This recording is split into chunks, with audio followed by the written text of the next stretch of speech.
مراد د دې چې د پښتو په ډرامو کې د لاټو په نوم باندې یادېدلو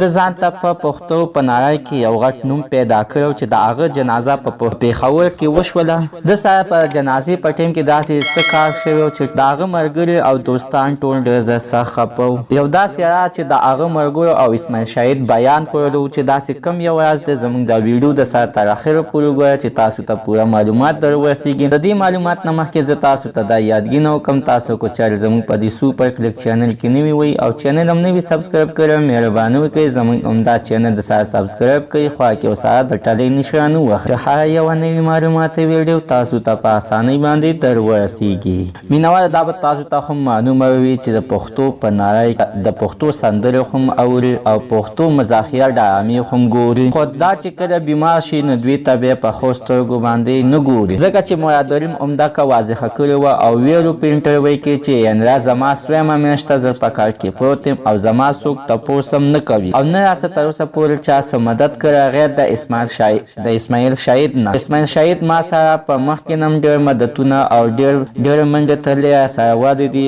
او په بیمارۍ دوران کې مې راسره ډېر مدد کړی دی او ډېر وخت راسره په هسپتال کې هم تېر کړی دی. مراد اوروپي لاټو عمده کوم ویلي دی چې زه د خیبر ټي وي والم ډېر سخت شکرګزار یم، هغه ما سره ډېر ښه مدد کړی دی او دا دې نه بعد د دې دوو کسانو نه علاوه نور هېچا ما سره څه مدد نه دی کړی. ګلبالي لاټو عمده هم ویلي چې یعنې ما سره تر اوسه پورې چا څه مرسته ونه کړله. داسې ډېر سینګر داسې ډېر اداکاران دي ډېر ښې روپۍ لري خو تر اوسه پورې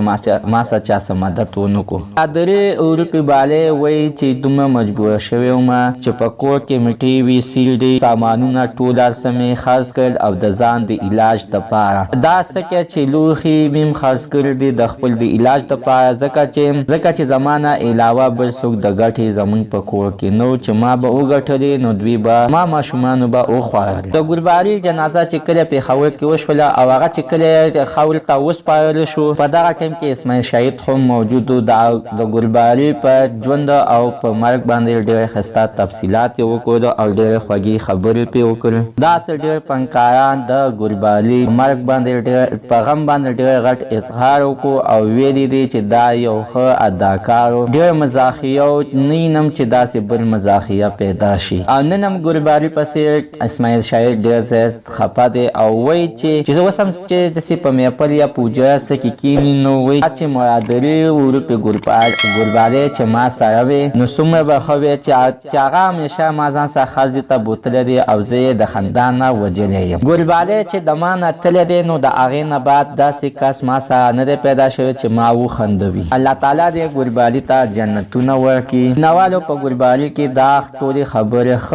ښه اخلاق پکې موجود و، ځکه چې د هغه د مرګ نه ټولو فنکارانو د هغه خو ویلي ده به همیشه دپاره په ډرامو کې ډېر ښایسته کارونه کول، ځکه چې ډېر فنکاران به د خندول چې څه ټیم کې به چې د دغه پاټ اخیست. الله تعالی دې ورته جنتونه ورکړي. نوالو زموږ د نننۍ معلومات ته د دې ځای پورې د نوي معلومات دپاره د زموږ عمده چینل د سره سبسکرایب کړئ، خوا کې وساره د ټلې نشان ووهئ. هر یوه نوي معلومات ویډیو تاسو ته په اسانۍ باندې در ورسیږي.